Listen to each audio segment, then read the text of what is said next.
RFID chips, or radio frequency identification chips, are tiny wireless devices embedded in tags that can transfer data from the tag attached to an object. Chips can be the size of a grain of rice and are incorporated in just about every consumer product. They can even be implanted in pets for identification. The RFID tag can be affixed to an object and used to track and manage inventory, assets, people. For example, it could be affixed to a car, computer equipment, books, mobile phones.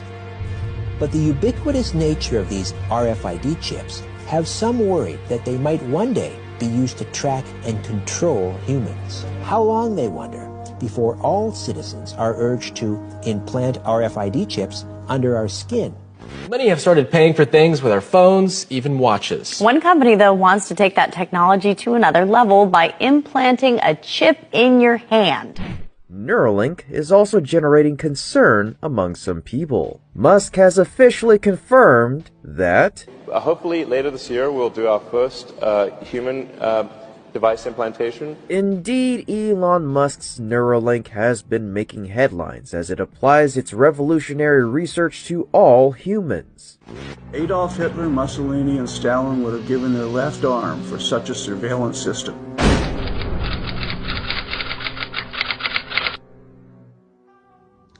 Now, the RFID chips are already in almost every piece of clothes you have. So, having them in your body is not going to really change it that much more. But it's just that downward slope toward there is no privacy. At the end of the day, if we ever have a government that wishes to go after any part of the population, it will be virtually impossible for someone to evade it. It's basically a computer chip with a radio antenna.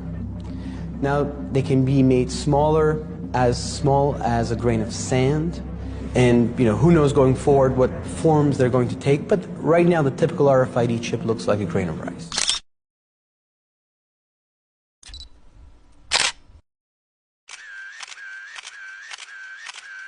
And he causeth all, both small and great, rich and poor, free and bond, to receive a mark in their right hand.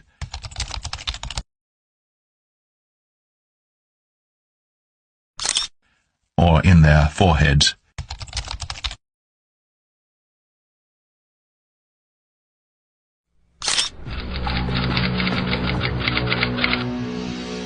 There's been a series of fears that have driven all kinds of policies in the West, and so I can see that eventually, perhaps, a fear is used to tag everybody. Wow, you've got UPS, Nestle, Coca-Cola, Procter & Gamble, Unilever, Home Depot. More and more companies with each passing day are jumping onto the RFID wagon.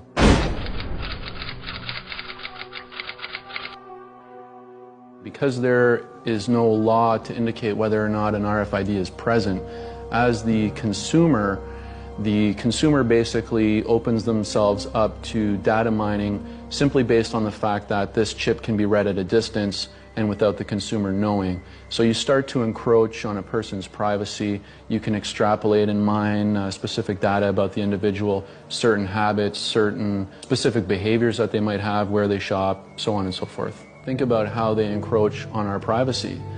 And then, of course, if you look at the applications, I mean, they definitely are a threat to our freedom of assembly and association, simply by being able to monitor who's in contact with who, where they're associating, when they're assembling, for how long, so on and so forth. So I would definitely say that RFIDs are a threat to our civil liberties. What is the range of these tags? Can they be tracked, for example, by satellite? Well, it depends on what kind. There are a couple different general kinds. There's passive and active. So the passive ones, they don't require a battery source, so they're good for example, my cat has one. So those ones typically are a few centimeters to maybe 10 feet. You have to be fairly close to pick up those.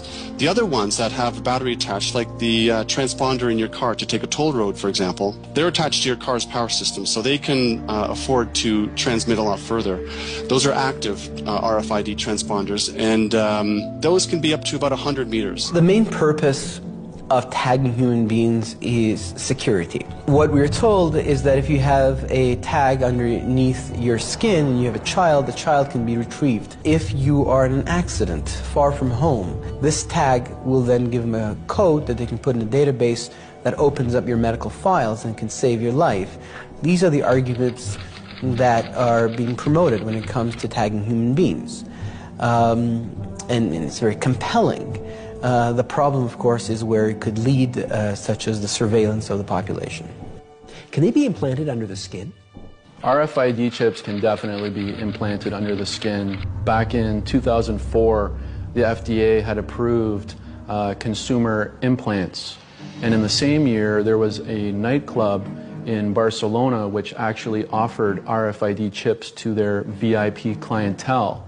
Line bypass, access to the VIP lounges, a debit account from which they could pay for their drinks were all aspects to entice the club goers. So they have been doing this for quite some time now. It's true that in the United States and in Canada, the medical community is endorsing implantable chips inside of humans. Lives are going to be saved, essentially is the core of the argument. It's true, but it opens the floodgate to all kinds of other possibilities. It also desensitizes the population to the whole concept of being tagged. There are medical associations that are pushing for laws that tag children at birth. So from the moment you're born, you are incorporated inside of a system that is not your family. Kind of like having a citizenship number where you are a person of the republic, so to speak. And that really is very dangerous. Do you think that RFID chips are, in fact, the mark of the beast? I mean, if you look at the Bible, more specifically the book of Revelations, it talks about a time where an individual will not be able to buy or sell or trade anything unless they bear this mark, which will be located in either their right hand or their forehead.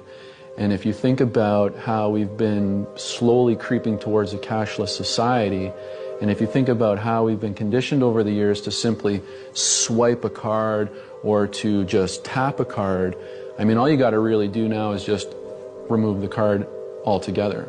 The people will accept this technology. I believe we're going to get to the point that in many Western societies, cash will not be used. It'll all be digital. Is the Fed working on a digital dollar?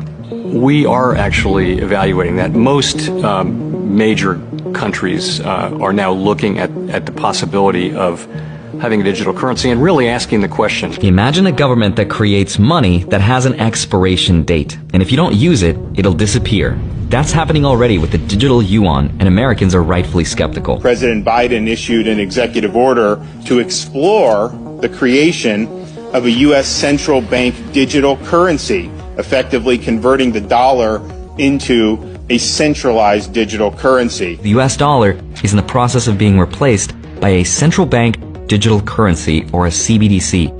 In fact, most countries around the world are creating their own right now. What if I told you 90% now of the world's central banks say they're investigating central bank digital coins? According to a report by Citi, by 2030, there will be up to 5 trillion digital dollars circulating the global economy.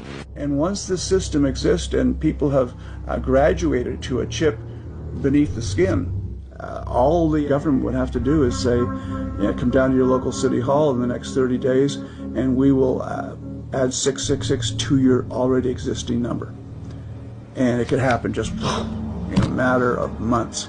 Everyone would be, because the system would already exist technologically, but also within the body.